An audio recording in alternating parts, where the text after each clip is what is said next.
Bonjour à tous, bienvenue pour cette nouvelle vidéo. On va parler de notre jeu de figurines favori. Et aujourd'hui, plus précisément, on va parler de la garde-nuit, de la Night Watch. Donc après vous avoir fait dans une précédente vidéo une présentation très générale et très globale des différentes factions que l'on peut jouer actuellement à Song of Ice and Fire, à Soif, donc Trône de Fer. Et bien aujourd'hui, on va parler donc de la Night Watch. Alors plus précisément, on va regarder bien sûr les unités combattantes, les unités non combattantes, les attachements. On va parler bien sûr des commandants puisque c'est très important, leurs cartes tactiques, des cartes tactiques de la faction. Donc tout ça, on va les regarder. Je vais vous donner mon point de vue, mon analyse. Alors bien entendu, ça ne vaut pas parole d'évangile comme on dit. Ça veut dire que concrètement, je n'ai pas la science infuse.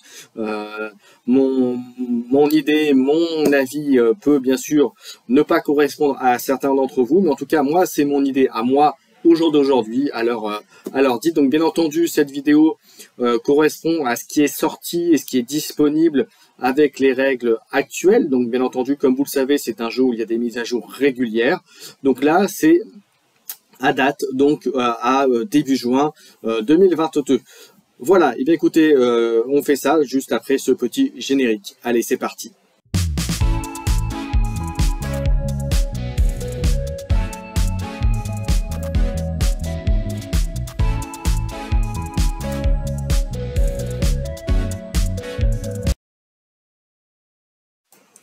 Allez, je vous propose de commencer les unités de combat par les unités de siège, en l'occurrence les deux que l'on voit à l'écran. On va commencer par celle de gauche, c'est-à-dire l'équipage de Scorpion, des constructeurs Scorpion. Donc on voit au niveau statistique, niveau stats, on voit que ça se déplace à 4, ce qui est plutôt bien pour une machine de guerre. Que celle-ci a une attaque à distance à longue portée, puisque vous avez, il y a les deux petits crans à côté de la flèche ou l'arbalète, en fonction de comment on le perçoit. C'est une attaque à 3+, donc ce qui est plutôt bien, 2D. Alors vous allez me dire, c'est pas énorme en termes de lancer de dés, mais on va voir qu'il y a quand même des capacités intéressantes sur ces tirs à distance. Au corps à corps, c'est du 4+, avec 3D. Alors quand on regarde la figurine, si vous l'avez entre les mains ou si vous l'avez vu, vous voyez qu'il y a effectivement 3 personnages autour qui manipulent cette machine de guerre. Donc voilà, donc c'est quand même 3D. En défense, bon bah c'est pas exceptionnel, mais ce n'est pas incohérent par le fait que ce soit une machine de guerre. 5+. Pour le moral de plus, bah oui, forcément une machine de guerre, hein. Voilà, que ça se passe bien ou que ça se passe mal autour, c'est pas forcément plus que ça impacté. Donc ce qui est logique en termes de fluff et de compétences d'armée. Qu'est-ce que ça nous dit en plus? On va aller jusqu'en bas pour dire que effectivement cette unité est limitée à un maximum de 2 équipages de Scorpion, ce qui est logique. Et puis vous allez voir aussi en termes de construction d'armée, c'est quand même normal. Voilà, alors ensuite en termes de stats, après avoir vu les stats, on va regarder un petit peu ce que fait cette machine de guerre. Donc on voit, comme celle qui sera à côté, elle dispose de 6 points de blessure, donc 6 points de vie. Elle ne peut pas prendre des objectifs. Voilà, donc encore une fois, vous verrez que c'est une unité que vous n'utiliserez pas forcément tout le temps et en fonction surtout du scénario et de vos adversaires. Ensuite, elle ne peut pas avoir de jetons conditions, donc comme affaibli, vulnérable, et ce genre de choses. Elle ne peut pas charger, elle ne peut pas battre en retraite et elle ne peut pas se décaler avec le shift. Voilà, donc ce qui est marqué. Ensuite, sur ses capacités de tir, alors là où ça devient intéressant pour l'unité, c'est qu'elle a le trait de vicieux, donc ça c'est plutôt bien. Également, elle a une capacité qui lui permet de faire sa ligne de vue de n'importe quelle partie de son unité, de son socle.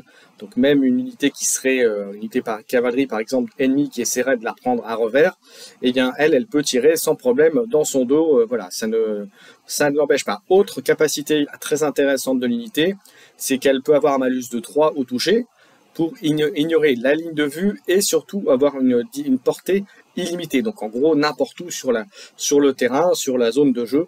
Donc ce qui est très fort. Alors moins 3 concrètement ça veut dire que sur les 2 dés qu'elle va faire, il faudrait qu'elle fasse un 6. Voilà.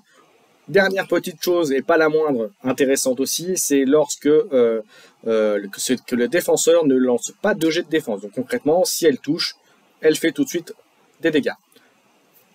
Et encore, il y a encore un petit élément, une petite cerise sur le gâteau, on pourrait dire, sur cette unité, c'est que si un jet de toucher qui n'est pas bloqué par la cavalerie, qui n'est pas bloqué, donc ça veut dire qu'il n'y a pas eu de défense, donc ce qui est déjà le cas à la base, hein, donc, mais ça veut dire que si l'unité visée a des capacités, des ordres, ce genre de choses, ou des cartes qui permettent de bloquer quelques touchés, voilà, ça permet quand même de faire ça.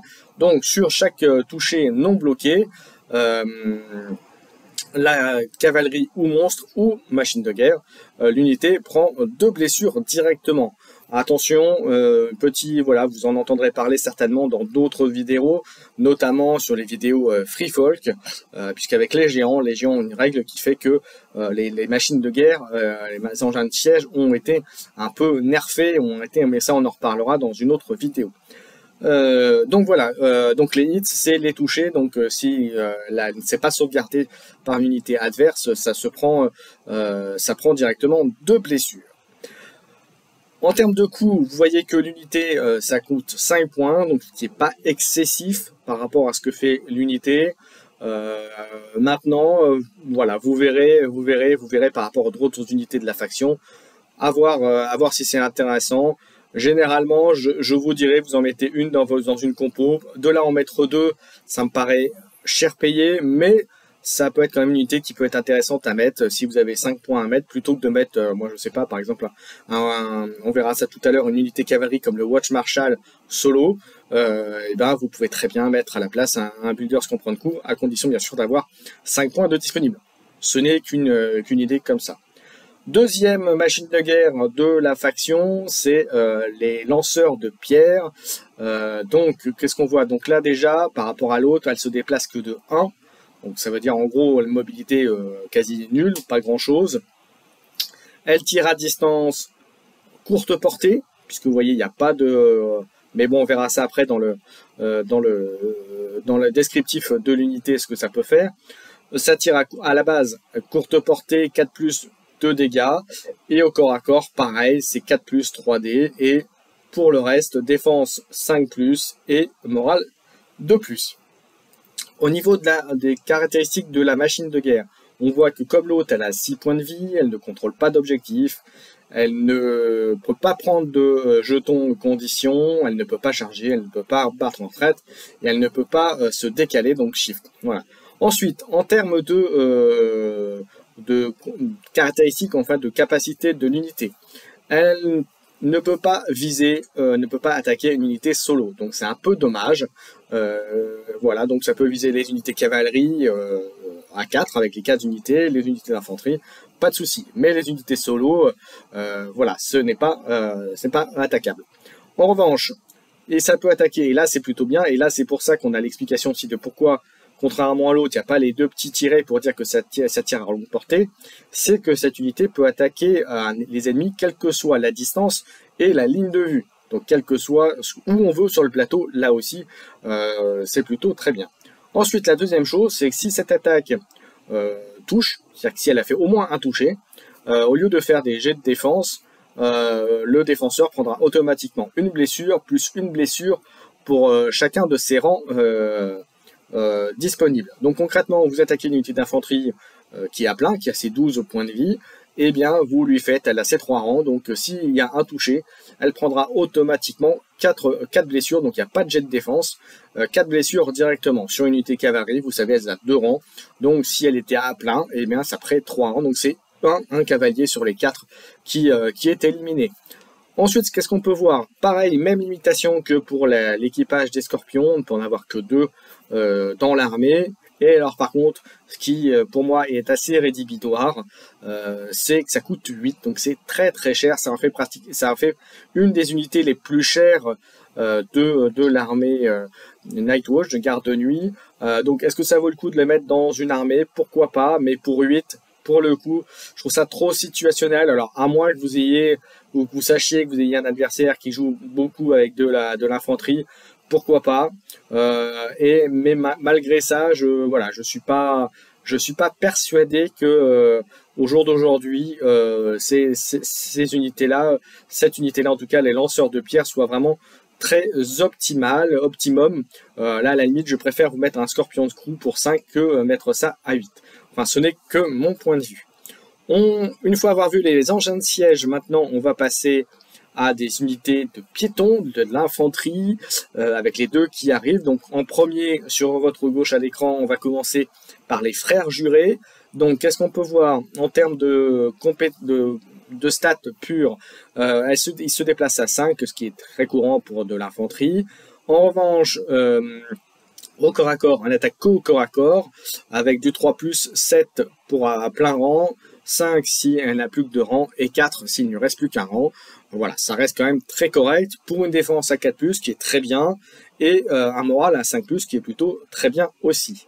En ordre, je vous rappelle, les ordres, quand donc il y a les conditions d'utilisation, mais les ordres, vous pouvez ne le faire qu'une fois par tour avec l'unité. Alors, ça fait quoi? C'est quand cette unité fait une attaque de mêlée, avant de lancer les jets d'attaque, vous pouvez relancer les dés et le défenseur devient vulnérable. Donc, ce qui est plutôt très fort. Et en plus, c'est des épées, c'est des grandes épées avec Sundering. Donc, je rappelle, -1 à la défense sur les jets de l'adversaire que vous pouvez donc, bien sûr, si vous utilisez l'ordre, rendre vulnérable et donc relancer les réussites de votre adversaire. Donc une unité qui, somme toute, est très agressive dans le fonctionnement. On voit également que juste en dessous, avec le petit fleuve, c'est une unité qui coûte 7, donc relativement cher, mais vous allez voir, la Nightwatch, il y a beaucoup d'unités à 7. Donc voilà, j'ai envie de vous dire, c'est presque un coût standard chez la Nightwatch. Donc unité, voilà, qui est c'est l'unité la plus, on va dire, commune. Si vous avez un starter de Nightwatch, vous en avez vous avez une unité dedans, donc utilisez-la, elle est plutôt très bien. Après usage, je peux vous dire que elle est pratique. Et puis 4+, c'est quand même une bonne défense. L'unité qui est à côté, c'est les vétérans. Pareil, unité très intéressante chez la Nightwatch. Pareil, au niveau stats, elle se déplace à 5. Pour le combat au corps à corps, c'est dual weapon, le fait d'avoir 2 armes. Pareil, 3+, 7, 6 et 5, donc 1 de plus que les frères jurés juste à côté. En revanche, l'armure, pareil, 4+, le moral, 5+, pareil. Et en compétences, alors là c'est des compétences, vous voyez, il n'y a pas d'icône, donc c'est qu'elle a tout le temps, à moins d'avoir quelque chose qui le bloque. Hein. La première fois, chaque fois que cette unité est attaquée par une attaque de mêlée, pour chaque attaque ratée de l'attaquant subit une touche.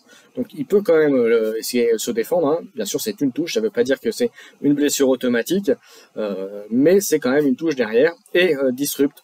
Ça fait aussi que les ennemis qui sont engagés contre cette unité ont -1 pour toucher dessus, donc ce qui se combine bien avec le counter-strike, le contre-attaque que vous avez juste au-dessus. Donc unité pareil, très tanky, plus entre guillemets défensive que attaquante, même si ça fait pas mal de dommages, c'est quand même 7 dés à plein, hein, donc comme l'autre à côté, mais ça n'a pas le Sundering, mais par contre vous avez la contre-attaque et le fait que l'unité touche plus difficilement, c'est quand même pas rien du tout. Et l'unité coûte 7 comme les frères jurés, donc 2 bonnes unités infanterie que vous avez donc chez la Nightwatch. On continue ensuite avec les unités, alors là des tireurs, les tireurs d'élite ou les archers, les arcs, les arbalétriers de la Nightwatch. On va commencer par les archers que vous avez donc sur votre gauche. Alors on voit qu'en stat, ils se déplacent à 6, donc ce qui est bien. Vous voyez qu'ils sont plus mobiles que les arbalétriers qui sont à côté, donc 6 c'est bien. Ils tirent à distance, à courte portée, puisque vous voyez là qu'il n'y a qu'une petite flèche, c'est du 3+, 7D, 5 et 4 en fonction du nombre de rangs, donc c'est quand même très bien. Et aussi au corps à corps, et là où ça devient très intéressant, c'est que vous voyez qu'au corps à corps, donc le Swift Tract, donc le toucher rapide, on va dire ça, la frappe rapide, frappe éclair, après en fonction de comment on veut le traduire, donc 3+, donc ce qui est bien, 7D, 5 et 4, donc c'est quand même plutôt pas mal. En défense, 5+, ah oui, ils peuvent pas tout avoir, hein. Ils peuvent pas aussi bien être bons en attaque et en tir à distance que en défense. Donc en défense c'est du 5+, le moral c'est du 5+, donc c'est du classique. et donc c'est plutôt bien. En ordre, donc là c'est une capacité qui est très utile pour eux, et c'est qui se combine très bien avec la capacité qui sera juste en dessous de corps à corps. C'est que donc après que cette unité ait complété une manœuvre ou une action de retraite, ils peuvent faire une action d'attaque à distance, donc bien sûr une attaque qui est donc gratuite puisque c'est avec l'ordre.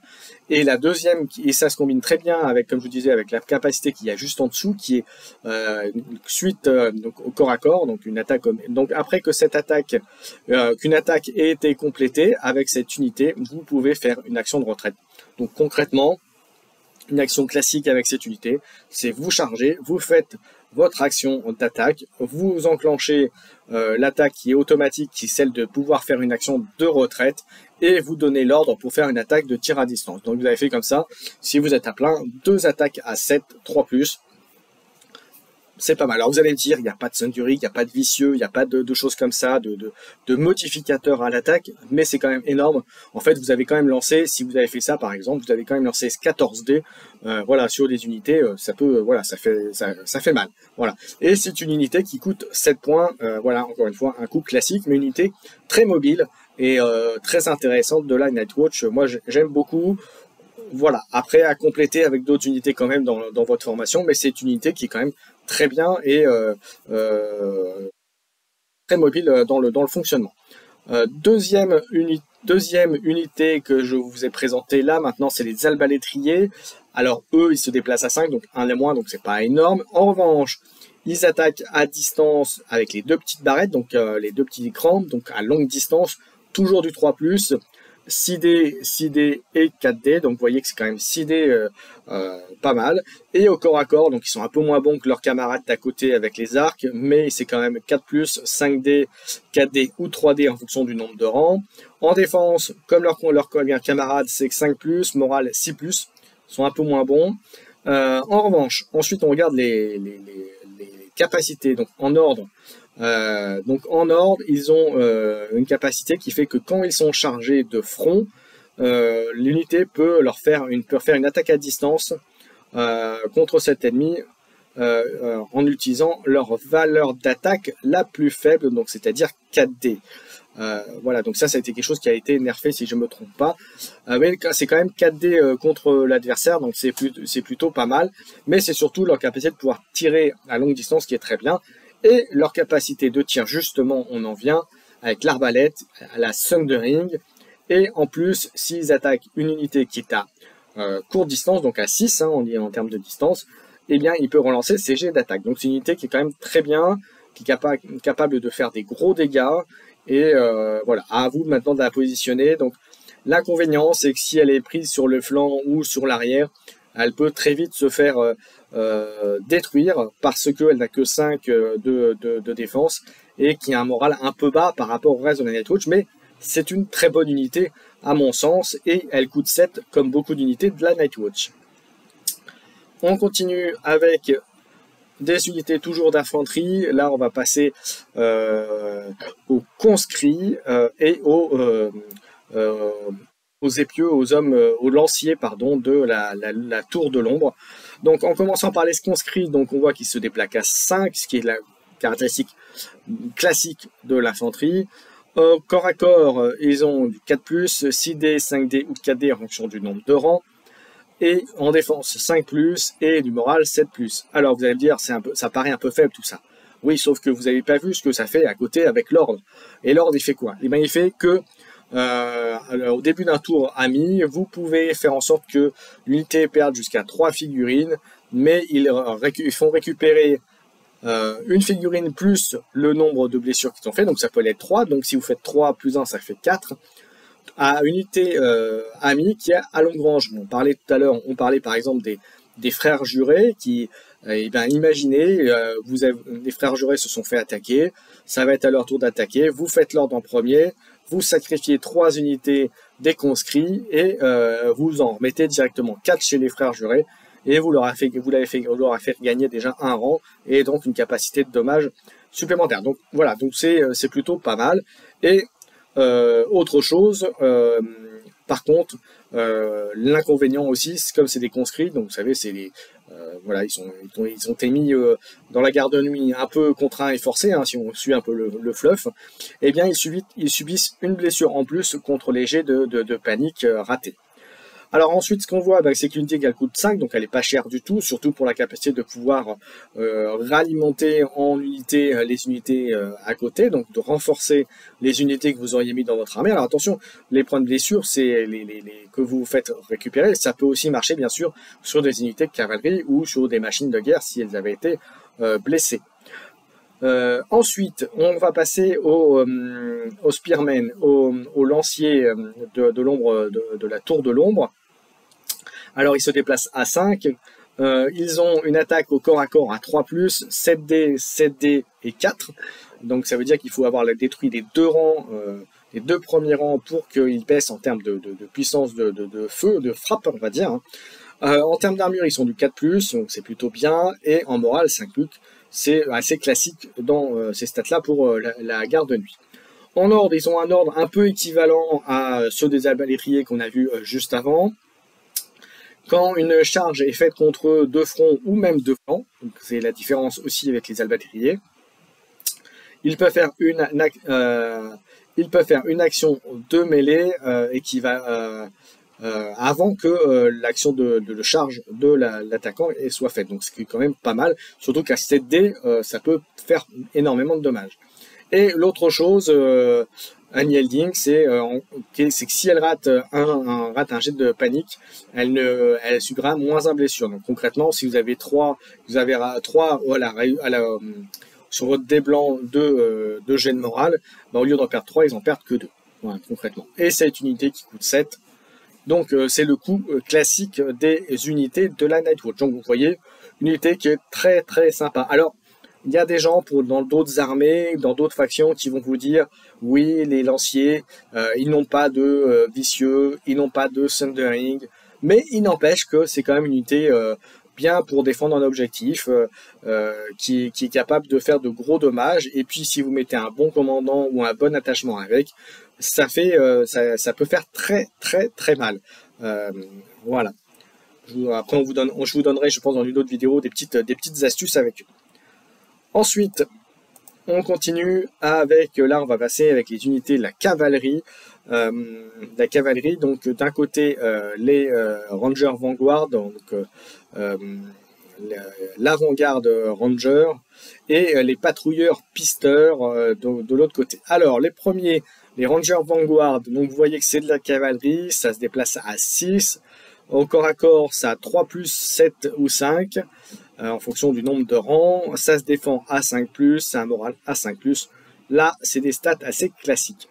Ensuite, c'est de la cavalerie, donc c'est le moment de vous dire un peu ce que fait que la cavalerie. La cavalerie, c'est chaque modèle a 3 points de blessure, donc c'est courant pour c'est les stats habituelles de la cavalerie. Au début de l'activation de cette unité, elle peut faire une action de manœuvre. Ça, c'est la cavalerie, c'est la capacité générique, on va dire, de la cavalerie. En revanche, la capacité de cette armée, c'est l'embuscade. C'est que si un ennemi a été chargé de flanc ou de dos, l'unité devient paniquée et affaiblie, ce qui est quand même plutôt très bien. Et dernière chose qu'il peut le faire, vous pouvez l'outflank, donc c'est-à-dire vous pouvez arriver sur les flancs de votre adversaire. Vous pouvez décider au moment où vous faites le déploiement de la mettre en réserve, et lorsqu'un de vos unités non combattantes va prendre sur la table diplomatique l'icône de cavalerie, vous pouvez placer cette unité à distance courte de n'importe quel flanc de la table. Donc c'est quand même très très très fort sur les flancs, donc sur le côté, hein, pas sur les zones de déploiement que vous aviez au départ, mais sur les côtés.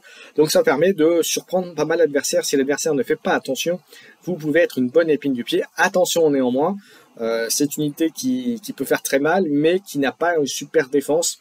Donc faites attention à ne pas trop l'isoler et en général essayer de faire en sorte qu'il y ait une unité qui puisse soit l'aider, soit venir en appui assez vite pour la protéger.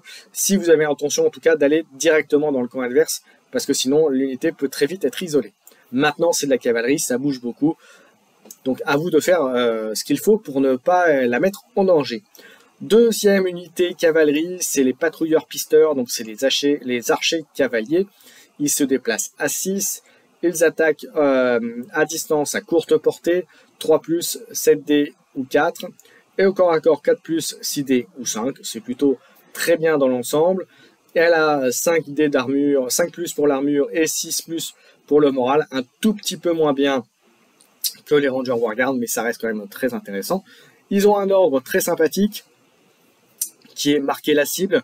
Au début d'un tour allié, vous pouvez choisir un ennemi qui est situé à longue portée, et bien sûr visible de l'unité, et vous lui mettez le jeton vulnérable. Alors, en sachant que c'est très très fort, pas forcément pour elle, mais imaginez que vous ayez, tout à l'heure encore, je parlais des frères jurés, imaginez vous allez charger avec vos frères jurés sur une troupe ennemie, et bien celle-ci, par exemple les patrouilleurs pisteurs, sont à portée, vous enclenchez l'ordre marqué la cible, vous rendez vulnérable une unité et vous chargez ensuite avec vos frères nés, et en sachant que vous n'avez toujours pas touché à vos patrouilleurs. Vous avez utilisé leur ordre, mais vous avez fait le café, vous avez rendu vulnérable. En fait, vous avez affaibli suffisamment, alors c'est pas le jeton affaibli, hein, encore une fois, en temps donné, mais en tout cas, vous l'avez rendu vulnérable, et donc vraiment il va devoir l'unité qui va être visée va vraiment prendre cher avec vos frères. Voilà. Ensuite, après la capacité générique cavalerie, hein, ce qu'on disait, avec 3 blessures, ils sont une unité de manœuvre gratuite au début de leur tour, et puis l'arc courbe, donc il précise que c'est de la courte portée, et c'est une unité qui vaut 6 points, donc vous voyez, une unité très intéressante, parce que l'ordre peut faire très très mal à vos ennemis, voilà. Donc c'est plutôt une unité de cavalerie que moi j'aime beaucoup. Ensuite, la dernière chose, c'est la dernière unité combattante, les 3 dernières. Alors là, cette fois-ci, j'ai fait 3. Donc, c'est des unités que vous pouvez avoir en solo, en sachant que le Watch Marshal que vous avez et Call Hounds que vous avez à l'écran sont 2 unités que vous aurez aussi en attachement, que l'on verra tout à l'heure. Alors, on va commencer par le Watch Marshal sur votre gauche à l'écran. Donc, c'est de la cavalerie, hein, c'est l'unité cavalerie. Il se déplace à 6, il a en attaque corps à corps 3+ pour 3D, il se défend à 4+, il a un moral de 3+, donc c'est plutôt bien. En ordre, il a un ordre qui est aussi très pratique et très sympathique, si vous l'utilisez correctement. Vous choisissez une unité amie qui se trouve à courte distance, et il peut faire un shift, donc un déplacement de 3, c'est-à-dire un shift, c'est avant, derrière ou sur le côté de 3, donc ce qui est plutôt pas mal, notamment avec les rangers pisteurs qu'on avait tout à l'heure, qui peuvent tirer, charger, etc. Donc ça peut être très bien pour mieux positionner ce type d'unité, donc c'est plutôt très bien. Ensuite, le Marshal, en termes de stats, c'est comme de la cavalerie, donc il a 3 blessures. Il a, au début de son activation, comme je disais, c'était la cavalerie. Vous voyez d'ailleurs l'icône entre le bouclier et le drapeau qui précise que c'est une unité type cavalerie. Il peut donc faire une manœuvre ou une retraite. Et autre chose aussi, il précise que les unités qui sont à courte distance de lui gagnent plus 1 dé d'attaque sur les attaques de mêlée, ce qui est pas rien du tout. Encore une fois, c'est par exemple une bonne association que vous pouvez mettre avec les patrouilleurs pisteurs qu'on a vu tout à l'heure. Ensuite, on passe à Call Hounds. Alors le Call Hounds, lui, ah oui, alors le Watch Marshal coûte 4 points, autant pour moi. Et on précise qu'on ne peut en avoir que 2 par armée, ce qui est sinon beaucoup trop facile. En tout cas, c'est une très bonne unité. Ensuite, Call Hounds, pardon, excusez-moi, on reprend 5 de déplacement, 4D pour 3+, ce qui est plutôt très bien, 4+ pour le bouclier et 2+ pour le moral, donc autant dire que pour le démoraliser, il faut y aller, il faut se lever tôt le matin.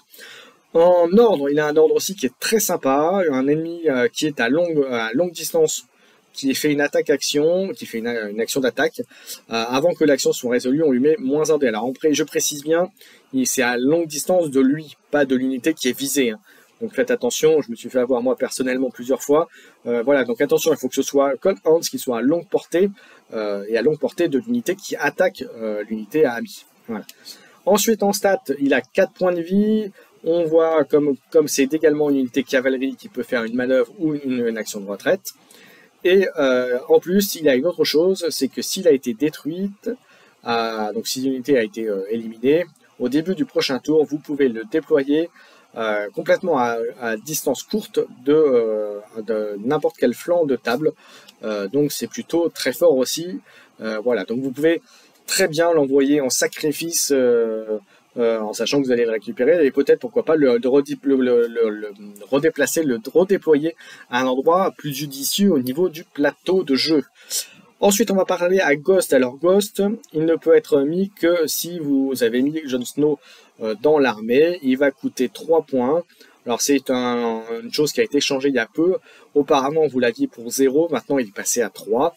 Alors en termes de stats, il se déplace à 6.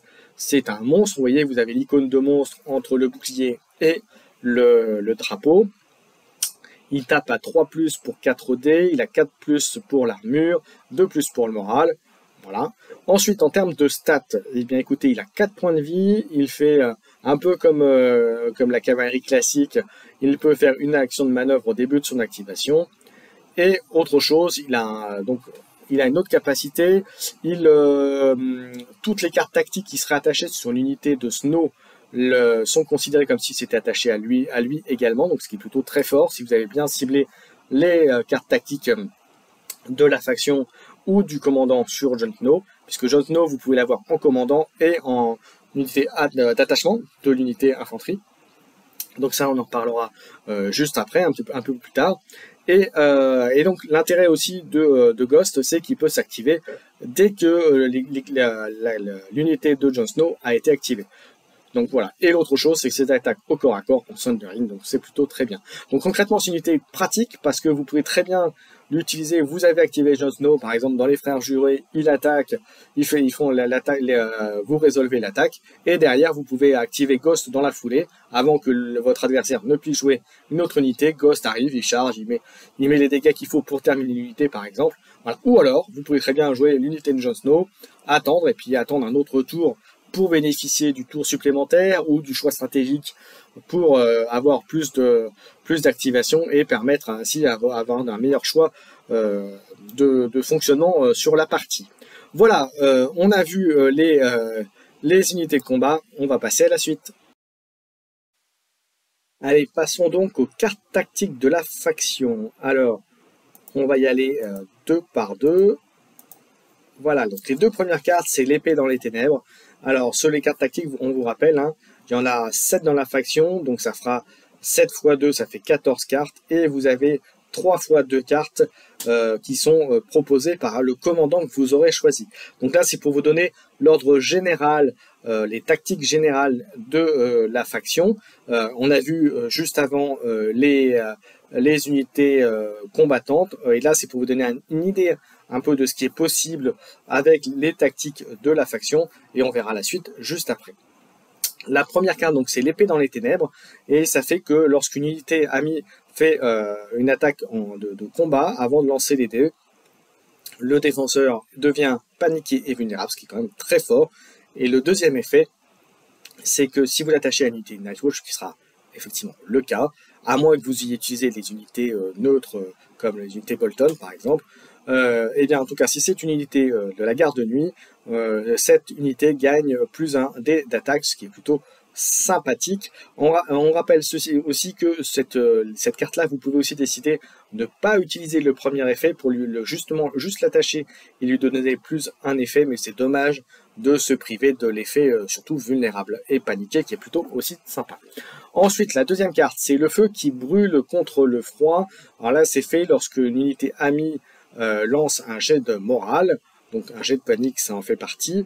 Après avoir lancé les dés, cette unité peut relancer n'importe lequel de ces dés fait de ce test, et en plus, pareil que la précédente, si c'est une unité Nightwatch, jusqu'à la fin de la partie, à chaque fois qu'elle gagne, qu'on lui met un jeton condition, elle peut prendre 2 blessures, -1 pour chacun de ses rangs, pour enlever ce token. Donc -1, imaginez, il lui reste plus qu'un rang, et bien concrètement, elle peut décider de subir 2 blessures, mais comme elle a perdu 2 rangs, elle est sur le dernier, -2, et bien elle ne prend pas, elle peut systématiquement l'enlever. Donc c'est plutôt une bonne combinaison. Donc voilà les 2 premières cartes de la faction. On va regarder ensuite les 2 suivantes. Voilà, vous avez le bouclier du royaume des humains, des hommes. Lorsque vous faites quand un ennemi vous attaque, après avoir lancé des jets de défense, vous pouvez donc les relancer. Et si en plus c'est une unité Nightwatch, donc garde de nuit, vous pouvez attacher la carte et ça permet de faire en sorte que quand vous avez lancé les dés de défense, vous bloquez plus un hit, ce qui est plutôt sympathique aussi. Deuxième, le surveillant sur le mur, Watcher on the Wall. Après qu'une unité amie est attaquée, vous choisissez une unité amie a été attaquée, pardon, plus précisément. Vous pouvez choisir une unité amie autre que le défenseur. Cette unité peut pivoter et ensuite se décaler de shift de 2. Et si c'est une unité Nightwatch, vous pouvez lui attacher cette carte jusqu'à la fin de la partie. Et en plus de ça, elle gagne plus 1 à la distance de mouvement et on peut relancer tous ses dés de distance de charge, ce qui est très pratique. Je parlais tout à l'heure des rangers patrouilleurs, ceux qui tirent et qui peuvent en plus se reculer. Donc c'est très pratique pour eux de faire une attaque. Voilà, vous faites l'attaque, ils augmentent leur distance de charge et c'est plutôt très sympa. Voilà. Par exemple, je vous donne encore un exemple. Ensuite, on passe aux 2 cartes suivantes. Voilà, la lumière qui brille dans le noir, on va dire ça comme ça. Quand une unité amie fait un jet d'attaque, vous pouvez relancer tous les jets qui sont ratés. Et si en plus c'est une unité Nightwatch, comme les autres cartes, vous pouvez lui attacher cette carte et c'est considéré, elle attaquera toujours comme si elle avait la plus grosse attaque. Donc imaginez, il ne reste plus qu'une seule figurine dans une unité de combattants de l'infanterie. Là, je prends par exemple les frères jurés dont je parlais tout à l'heure. Eh bien, quand ils ont les 3 rangs, ils passent à 7. Au lieu d'être à 4, ils passent à 7D avec toujours leur Thundering et donc leur -1 pour la défense de l'adversaire. Donc ça fait plutôt très très mal. Autre chose, prendre le noir lorsqu'une unité Nightwatch détruit Nightwatch, quand une unité amie infanterie Nightwatch, donc encore une fois, faites attention, c'est donc une carte qui ne sera pas utilisable dans toutes les situations et dans toutes les listes. Qui a détruit une unité qui est à short range, donc à un coup de distance court d'une unité qui a été détruite. Cette unité peut récupérer 4 points de vie, 4 blessures. Et en plus, vous pouvez récupérer un attachement infanterie qui a été détruite de l'ennemi et l'attacher à cette unité. Imaginez, je prends un exemple, les Lannister, vous savez, ils ont pas mal d'attachements. Vous avez le frère de Cersei qui est dans l'attachement. Vous détruisez l'infanterie, et bien vous pouvez le récupérer chez vous et il est considéré comme dans votre armée. Voilà, j'ai dit ça, voilà, je vous donne un exemple, voilà, parce que j'ai vu que c'était arrivé une fois. Donc voilà, on continue, il nous reste une dernière carte, on en a vu 6, on va attaquer la 7e carte tactique, donc et maintenant la garde se termine. Vous pouvez l'attacher à une unité Nightwatch amie.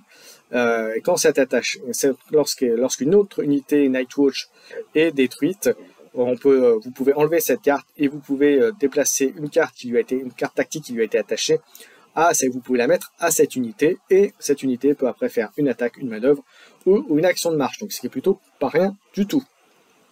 Voilà, écoutez, on a vu les 7 actions, donc vous voyez un petit peu de quoi est capable la faction avec ses cartes tactiques.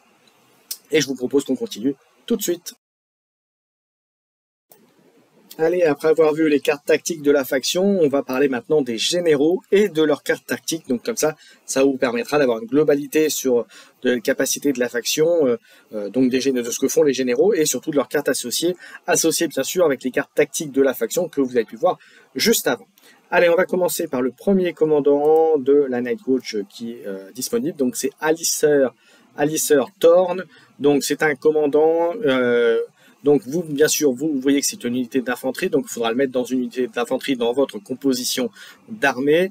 Vicieux, alors ça donne donc l'unité en elle-même donne les unités d'attaque gagnent vicieux, donc ce qui peut être très bien, notamment avec si vous le mettez dans n'importe quelle armée qui l'a pas, ça peut être très très bien. Et l'autre chose, c'est qu'à chaque fois qu'un ennemi engagé contre cette unité rate un jet de panique, cette unité récupère 2 points de vie, donc c'est plutôt très bien. Dans les cartes tactiques qui vont être ajoutées donc aux cartes tactiques de la faction que vous avez pu voir juste avant, vous avez donc 3 cartes x 2 bien sûr, donc ça fait les 6, donc ça fera les 20 avec pour faire votre paquet de cartes tactiques. Alors première carte, c'est Pathetic Attempt que vous avez en haut au milieu. Quand une unité réussit un test de panique après une attaque de mêlée, vous ciblez l'attaquant et l'attaquant subit 2 touchés pour chaque rang restant dans cette unité. Et si en plus c'était l'unité défenseur était l'unité d'Alicère, et bien du coup l'unité devient affaiblie, donc ce qui est plutôt pas mal. Ensuite le prix de l'échec, celle qui est tout à gauche, quand une unité amie fait une attaque de mêlée, avant de lancer les jets d'attaque, tous les jets d'attaque touchent pour cette attaque. Par contre vous lancez quand même les dés, puisque si l'attaque devait avoir raté par rapport à votre caractéristique d'unité, vous subissez un point de blessure. Mais ça veut dire concrètement, si vous aviez 7 jets d'attaque, vous faites automatiquement 7 touchés. Voilà, même si vous pouvez prendre des blessures en retour, mais en gros, voilà, c'est plutôt pas mal. Donc à vous de faire attention de le mettre sur une bonne unité, mais ça peut faire très très mal. Ensuite, la dernière carte tactique, c'est quand une unité ennemie finit une action, complète une action, cette unité devient vulnérable et paniquée, ce qui vous permet, vous, par exemple, après de charger dessus, puisque l'unité sera devenue vulnérable. Ensuite, vous attachez cette carte à cet ennemi jusqu'à la fin du tour, la fin du round, et quand cette carte est attachée, l'unité de Alicère Thorn, si elle l'attaque, cet ennemi perd toutes ses capacités et ne peut pas être ciblé par des cartes tactiques amies. Donc en gros, elle perd ses grosses actions, alors elle a toujours ses capacités de combat, mais elle peut en perdre derrière sur les unités natives de l'unité. Donc voilà, vous voyez, donc le premier général, il est plutôt sympathique, il y a des choses très sympas à faire, comme vous pouvez le voir. On passe au deuxième commandant disponible pour la Nightwatch, c'est Benjen Stark, le premier ranger. Alors, toujours pareil, c'est une unité d'infanterie que vous mettez dans votre unité d'infanterie. C'était considéré comme unité ranger, donc vous pouvez le mettre très bien dans une unité vétéran et l'unité sera considérée comme des rangers par exemple. Ensuite, il a une capacité qui est embuscade quand cet ennemi est chargé de flanc ou de dos. Cette unité est paniquée et affaiblie, ce qui est plutôt très bien. Et en plus, cette unité gagne +1 au mouvement et peut pivoter avant la marche. Comme vous le savez, la marche, c'est vous avez fait ces doubles mouvements et ensuite vous pouvez faire un pivot. Là, le pivot, vous pouvez le faire d'entrée. Voilà.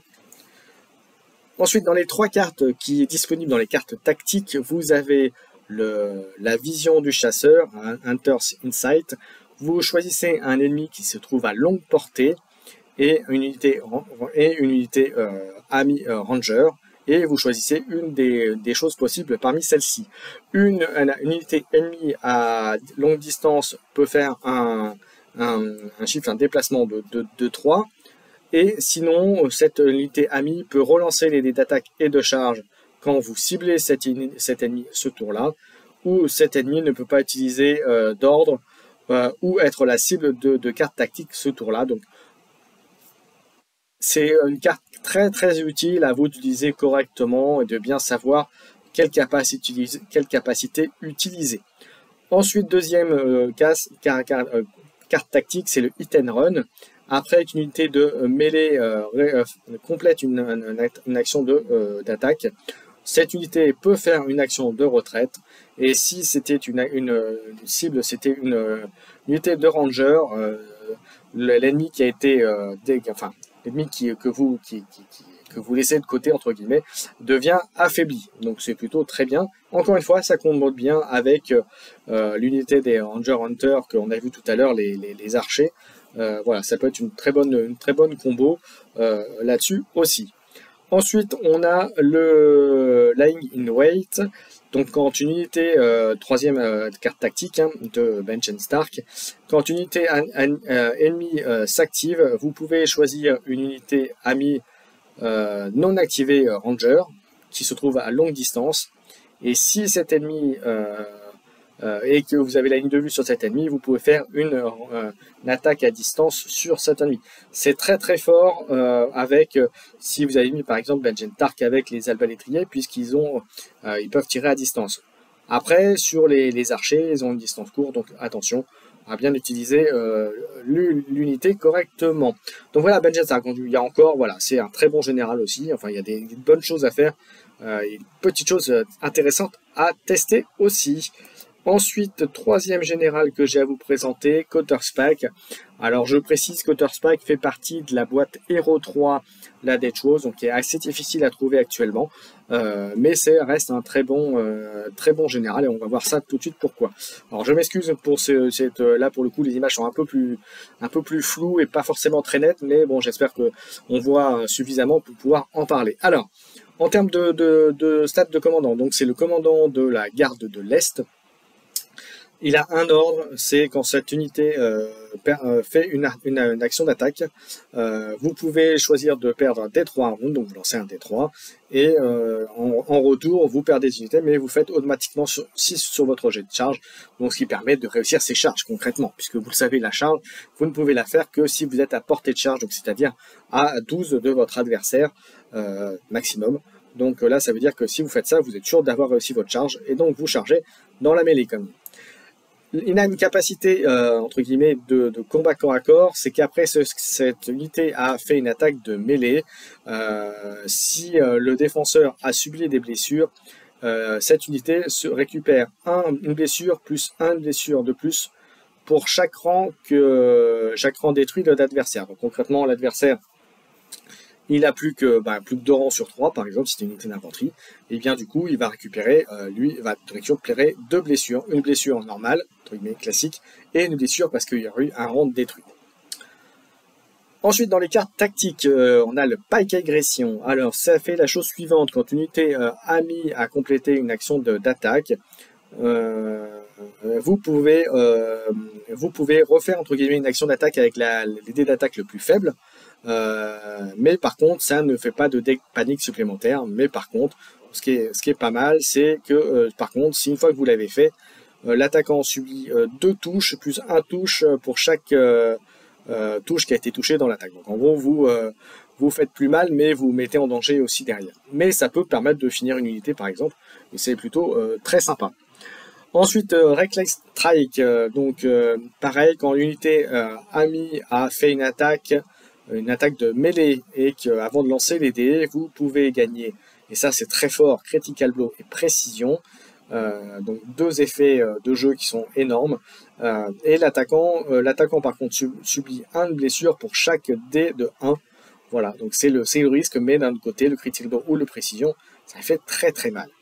Et en plus, si cet effet, si l'unité de Counter-Spike, on lance automatiquement les dés comme s'ils étaient au maximum de rang. Donc ça, c'est plutôt très très bien. Ensuite, Assault Order, la dernière carte, c'est quand une unité amie unité non combattante va prendre une zone sur le terrain stratégique.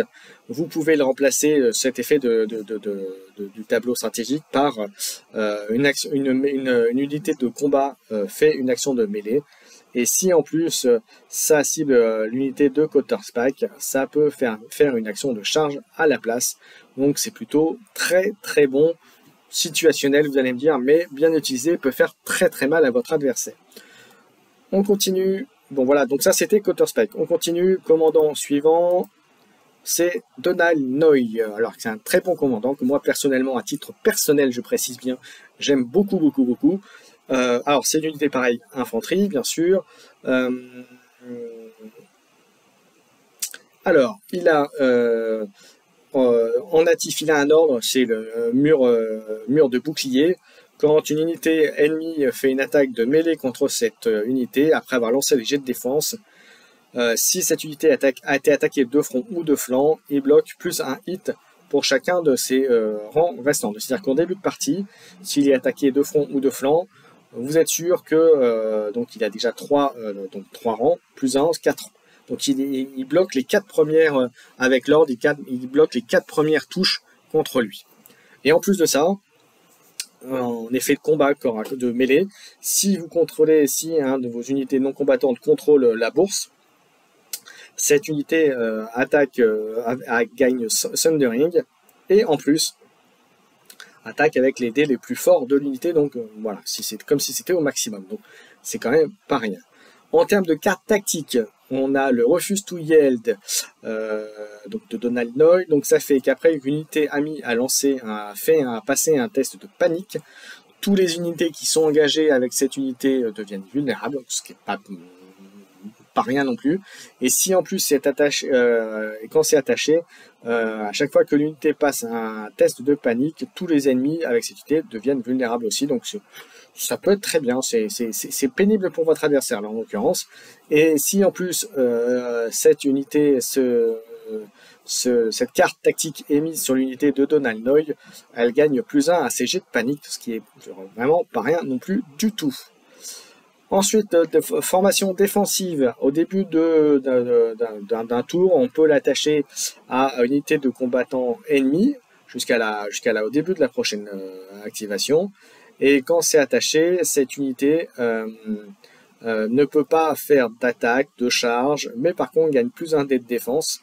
Et l'attaquant ne gagne pas une bonus de charge, de flanc ou de dos lorsqu'on l'attaque comme ça. Alors en gros, ça veut dire que si vous mettez ça sur une unité qui tient un objectif, et ben elle va être dure à déloger, et il faudra se lever tôt le matin pour aller la détruire. Enfin après bien sûr, tout dépend sur quelle unité vous mettez ça. Mais concrètement l'idée, c'est vous mettez ça sur une unité qui tient un objectif et vous voulez absolument pas perdre, boum, vous lui mettez ça et vous êtes sûr que votre adversaire, votre camarade de jeu va devoir s'employer fortement pour déloger cette unité.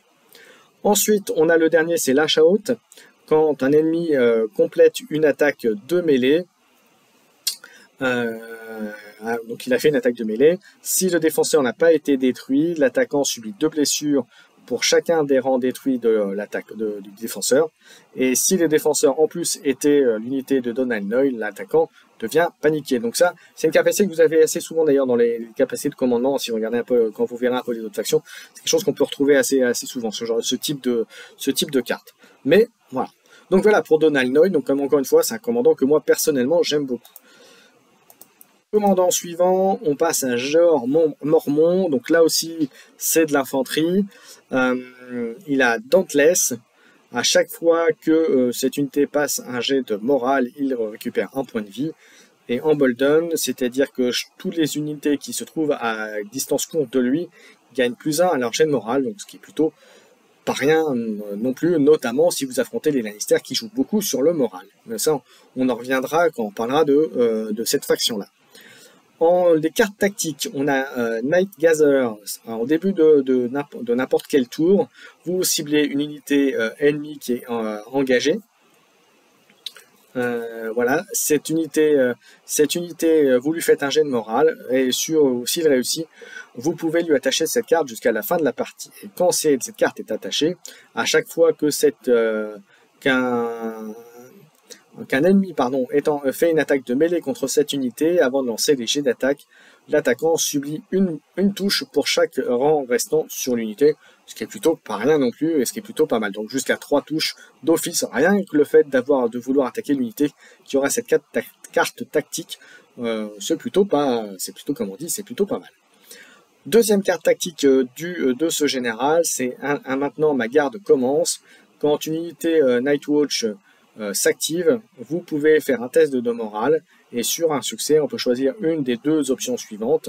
Soit vous cherchez dans votre deck, dans votre jeu de cartes tactiques, une tactique carte, et vous l'ajoutez à votre main, et ensuite vous en discardez une, et vous mélangez bien sûr votre deck tactique. Ou alors, vous allez chercher dans votre carte tactique, dans votre deck de cartes tactiques, ou même dans votre pile de 10 cartes, donc ça veut dire une carte que vous avez déjà utilisée, une carte tactique pour l'attacher à cette unité, et donc ça c'est plutôt très bien. Donc vous allez chercher une carte, vous le mettez sur l'unité, et ensuite vous remélangez votre carte. Donc c'est plutôt cette deuxième option que je vous conseille d'utiliser quand même, globalement. Sauf cas particulier où il faut impérativement une carte tactique spécifique de la faction ou du général, bien entendu. Donc dans ces cas-là, faites ce que vous voulez. La troisième carte, c'est vivre et mourir à mon poste. C'est quand une unité amie passe un test de morale, tous les ennemis engagés deviennent vulnérables, donc ça vous l'avez vu, hein, Donanoy le faisait également, et ensuite vous pouvez l'attacher cette carte jusqu'à la fin de la game, et lorsque cette carte est attachée, cette unité ne peut pas perdre son point de blessure, le dernier point de blessure à cause de son dernier point de vie, entre guillemets, par des jets de panique ratés. Voilà, donc c'est plutôt pas mal. Assez situationnel, mais sympathique pour tenir sur la longueur. On va continuer avec Jon Snow, donc figure emblématique, hein, si vous connaissez la série, et bien sûr les livres, vous savez que c'est la figure emblématique de la garde de nuit, donc le 998e seigneur commandeur, donc pareil, unité d'infanterie, au corps à corps ou à distance, à chaque fois que cette unité attaque et qu'elle a tous ses rangs, elle gagne plus un dé d'attaque, et sinon, elle est considérée comme ayant plus un rang sur l'attaque. Deuxième chose, pour les attaques au corps à corps, le rallying cry, donc le cri de ralliement, à chaque fois que cette attaque fait une attaque de mêlée, avant de lancer des jets d'attaque, vous pouvez choisir une autre unité amie qui se trouve à longue distance et elle soigne de 2 blessures, ce qui est vraiment plutôt très sympa. Dans les 3 cartes ensuite de tactique, vous avez It shall not end until my van. Ça ne peut pas s'arrêter jusqu'à avant de ma mort. Quand une unité de combat amie devrait être détruite par une action de mêlée, avant d'être enlevée, cette unité peut faire une attaque de mêlée avec ses dés d'attaque les plus faibles sur l'attaquant. Si c'était l'unité de Jon Snow qui était visée, c'est plus de dés. Mais par contre, si cette attaque arrive à détruire le défendeur, ce qui est malheureusement assez peu souvent le cas, votre unité n'est pas détruite, mais reste en jeu avec un point de vie. Voilà, ce qui est pas mal. Très situationnel, c'est une carte qui a été nerfée d'ailleurs. Hein. Donc une carte voilà, mais qui reste quand même très sympathique. Parce que même si vous ne tuez pas l'unité adverse, vous quand même pouvez faire des dommages avant de disparaître. Donc c'est plutôt, voilà, c'est quand même intéressant. Ensuite, For the Watch pour la garde, au début de n'importe quel tour, vous choisissez une unité de combat amie, vous pouvez relancer les têtes de distance de charge, et si en plus ça cible une unité de la Night Watch, vous pouvez attacher cette carte jusqu'à la fin de la partie. Et quand c'est attaché, à chaque fois que cette unité est ciblée par un effet de manœuvre de la zone tactique, de la zone diplomatique, vous pouvez remplacer l'effet de zone par une charge action, donc c'est plutôt très sympa. Dernière carte de Jon Snow, Stand United Brother, restez unis mes frères. Au début d'un tour, vous pouvez cibler une unité amie de combat, vous pouvez enlever 4 unités, vous choisissez une autre unité de combat qui se trouve à longue distance et vous pouvez la soigner d'autant de blessures. Et si par contre ça cible l'unité de Jon Snow, vous pouvez lui faire revenir encore 2 blessures supplémentaires. Donc voilà, c'est plutôt très très bien. Allez, on enchaîne avec Hotel Yarwick, donc le premier bâtisseur, donc qui donne à l'unité sur laquelle il sera attaché la capacité justement bâtisseur. Et vous allez le voir sur ces cartes, il y aura un intérêt très intéressant. En capacité fortifiée, hardened, qui donne lorsqu'il se prend des attaques, il bloque 1 dé plus le nombre de, enfin une touche plus le nombre de rangs qu'il a en touche également. Et en deuxième capacité, le spotter, donc quand un ennemi qui sera à longue range de cette unité, une machine de guerre. Donc on a vu tout à l'heure au début de vidéo, pourra relancer ses jets d'attaque. Voilà, donc c'est plutôt très sympa en capacité. Les 3 cartes tactiques qui vont se joindre à votre deck de commandement. La première première augmentation, donc qui fait que quand vous faites une attaque avant de lancer les dés, l'attaque gagne vicieuse, donc c'est plutôt bien. Et si en plus ça vise une unité de builder, ça fait un test et que ça rate le test de panique, l'unité devient affaiblie.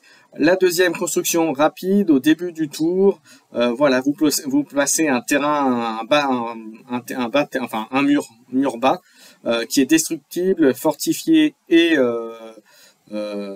à ralentissant, voilà, hindering ou bloquant, on pourrait dire comme ça, à 1 de l'unité. Donc voilà, ça peut être bien, ça peut être placé. Donc ça peut être pour justement pour l'infanterie dans l'unité dans laquelle vous allez mettre votre commandant. Ça peut bloquer une ligne et empêcher de se prendre par exemple soit sur le côté, soit se prendre à l'arrière s'il y a une unité qui va arriver et que vous pensez vous faire avoir de flanc ou de dos.